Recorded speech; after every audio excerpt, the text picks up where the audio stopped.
Kışkayı örtmeyen Kırgızlar. Yakta 100 bir özkat.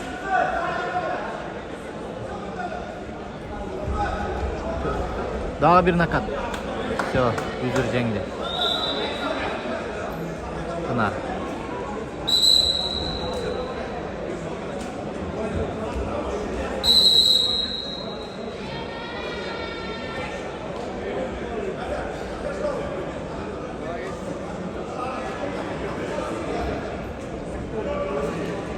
Ocak Ayperi çıktı.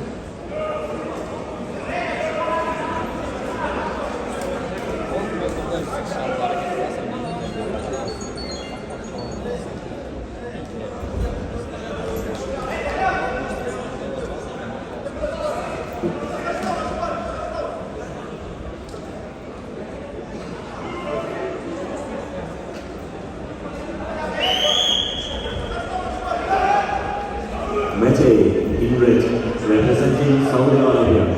Fallata İbrahim Muhammed in blue, representing Türkiye. Beytullah Kayışlar. Ayperi.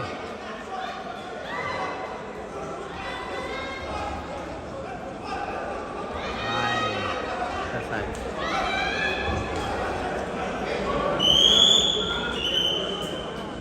Ayperi jengdi yakta. Pınar. Press silence oldu bak.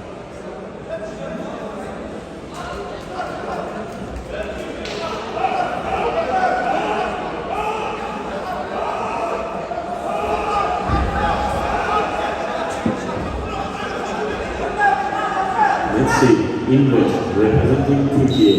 Mehtap Gültekin in blue, representing Kazakhstan. Janatayeva in Kara.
bal al koy.